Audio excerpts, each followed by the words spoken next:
Kota besar Jakarta selalu punya cerita. Mengakhiri 2024, Jakarta tak lagi menjadi ibu kota negara. Pemilihan kepala daerah 27 November 2024 mendatang menghadirkan cerita tentang pilkada di daerah khusus Jakarta. Koalisi Indonesia Maju dan beberapa partai di luar tim mengusung Ridwan Kamil dan Suswono menjadi bakal calon gubernur dan wakil gubernur Jakarta. Koalisi gemuk ini memunculkan polemik karena membatalkan dukungan PKS dan Partai Nasdem kepada pasangan Anies Baswedan dan Sohibul Iman. Mereka berubah haluan. Jadi kita memiliki tadi saya sampaikan dua kerangka kerja. Kerangka kerja yang pertama adalah kita mengusung Anies Sohibul Iman, dan itu dalam kerangka kerja itu dibuat term and condition 25 Juni sampai 4 Agustus. Sekarang kita memasuki kerangka kerja yang kedua, yakni kita membuat opsi lain di luar opsi yang pertama.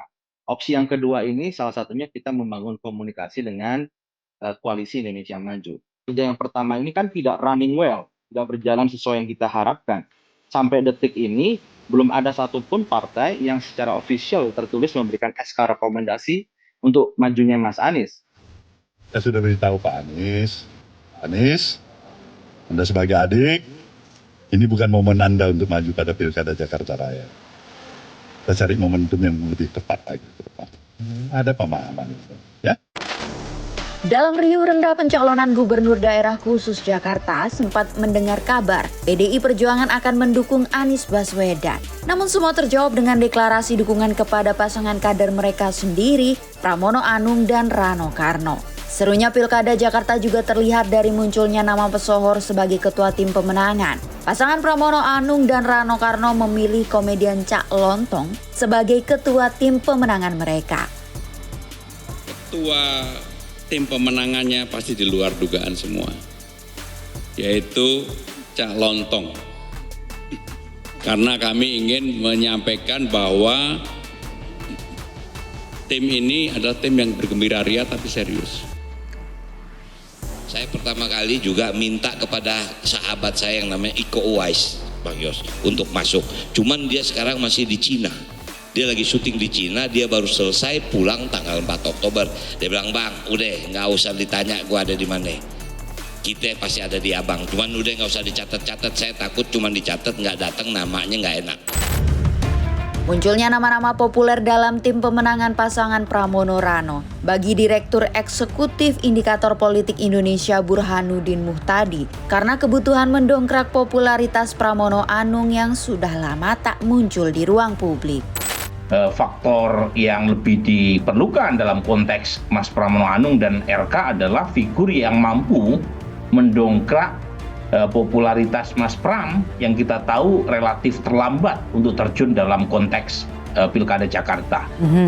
Memang perlu untuk konteks Mas Pram perlu tokoh yang populer yang bisa menambah kekuatan Mas Pram secara elektoral. Meskipun kita bisa berdebat apakah Cak Lontong bisa atau tidak memenuhi kualifikasi itu, tetapi kebutuhannya jelas berbeda dibanding dengan kebutuhan akan tim ses di kubu RK dan Suswono. Pasangan Ridwan Kamil dan Suswono akhirnya menunjuk Bendahara Umum Partai Nasdem Ahmad Sahroni sebagai ketua tim sukses pasangan andalan Kimplas. Sahroni menyatakan mendukung penuh pasangan Ridwan Suswono termasuk dana operasional RW hingga 200 juta rupiah. Tadi malam ada telepon menyampaikan itu tentang untuk jadi ketua tim sukses Ridwan Kamil. Nah, itu dulu. Yang lain-lain belum. Apa? Ya, saya juga artis. Banyak kan nih Pak RK sudah menjanjikan hal terkait sampai kecamatan 200 juta ya. Iya, itu gimana tuh Bang? Ya nggak apa-apa, duitnya banyak kok Jakarta. Kontroversi muncul sehari kemudian. Ahmad Sahroni batal menjadi tim ses pasangan Ridwan Kamil Suswono. Suswono tidak dapat menjelaskan alasan pengunduran diri Sahroni. Saya kemarin tuh seharian di lapangan ya, jadi saya tidak tahu persis. Bahkan ketika mendengar nama Pak Sahroni pun dari media ya, jadi saya belum tahu persis. Pasti semua itu dibicarakan di koalisi ya, jadi koalisi Kim Plus itu pasti dibicarakan. Dan siapapun nanti yang jadi ketua pasti itulah yang terbaik untuk Kim Plus ya, untuk koalisi kita.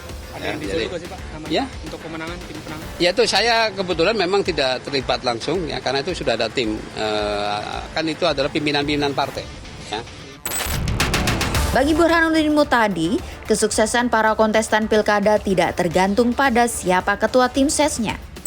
Tetapi yang pasti yang paling utama sebenarnya bukan ketua tim sesnya, tetapi produk yang dijualnya, produk tanda kutip ya. Jadi sangat tergantung oleh satu masing-masing calon gubernur atau wakil gubernurnya masing-masing. Yang kedua adalah mesin partai pendukungnya, apakah mampu atau tidak ya bekerja secara maksimum untuk bisa menaikkan elektabilitas calonnya.